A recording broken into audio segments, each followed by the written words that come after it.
7h53, un petit peu de retard. Guy Carlier est là. Laurie va nous annoncer le thème de sa chronique du jour. Et oui, Patrick, le lundi c'est rugby. Le mardi, c'est le retour de Guy.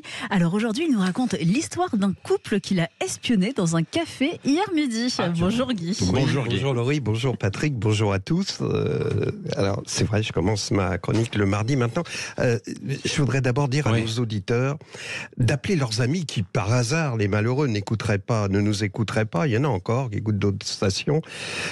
Et qu'il nous regarde en vidéo, car Patrick Roger a enlevé 3 boutons sur sa chemise blanche, laissant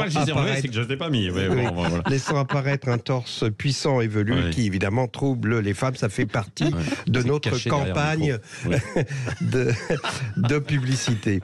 Sérieusement, l'actualité est toujours aussi anxiogène. Le réchauffement climatique et ses conséquences spectaculaires. On a vu dans les JT ce week-end des images terribles de ces campagnes aux champs craquelés de sécheresse, d'autres images encore plus terribles, quasiment insoutenables, de ces hommes qui portent encore des pantacours au mois d'octobre, alors que d'habitude cet attentat au bon goût s'arrête avec la fin des vacances.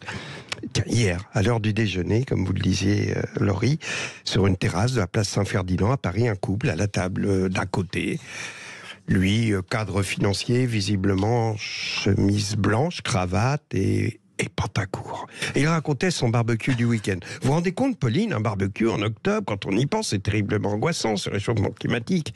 Et un pantacourt en octobre, connard, avec cette verrue cautérisée qui fait comme une grosse tache rouge sur ses poils blonds, sur des mollets de surfeurs australiens, sur une des plus jolies places de Paris. Ça devrait être interdit tellement c'est angoissant. D'ailleurs, le regard de la secrétaire s'échappait au loin. Elle n'écoutait plus. Elle pensait à une autre scène de couple dans un restaurant. Romy Schneider, Philippe Noiret dans Vieux Fusil. Il est médecin, un ami lui présente Romy Schneider et comme il doit partir, Noiret se retrouve seul avec Romy qui, pour estomper la gêne, se met à parler d'elle, de sa vie avec passion. Et Noiret l'écoute en silence, la tête posée sur sa main. Et la voilà qui s'interrompt soudain et qui demande à Noiret « Mais vous n'êtes pas bien, vous ne dites rien, qu'est-ce qui se passe ?» Et Noiret, sur le même ton, lui répond « Je vous aime ». Le monde est passé de Philippe Noiret à des comptables en pantacourt qui parlent de punaises de lit. Les punaises de lit. Après la Covid, on dirait qu'on est condamné par Dieu à subir 10 calamités comme il fut condamné l'Égypte. Sauf que les 10 plaies d'Égypte, ça avait quand même de la gueule. Les eaux du Nil changées en sang, le monde dans les ténèbres, la mort du nouveau-né. Franchement, on dirait que même les châtiments divins sont au niveau de notre décadence. Et évidemment, les chaînes d'infos font monter la sauce. Au JT, TF1, ils ont envoyé une équipe sur le quai de la gare de Lyon pour interroger les voyageurs à l'arrivée du TGV en provenance de Marseille. Le journaliste dit on lit le stress sur le visage des voyageurs qui descendent du train. Et puis il interroge l'un d'entre eux. Alors vous avez quand même osé prendre le train malgré la présence éventuelle de punaises de lit. L'autre se prend pour un héros. C'est Ulysse affrontant le cyclope. Oui, j'étais stressé, mais il faut parfois surmonter sa peur.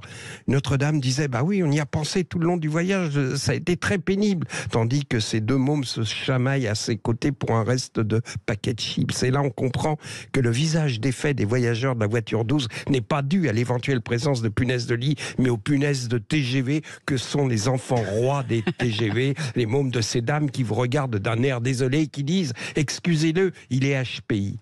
Allez, on va garder l'espoir d'un monde nouveau, même si certains jours comme ça, on a du mal à croire à un monde nouveau.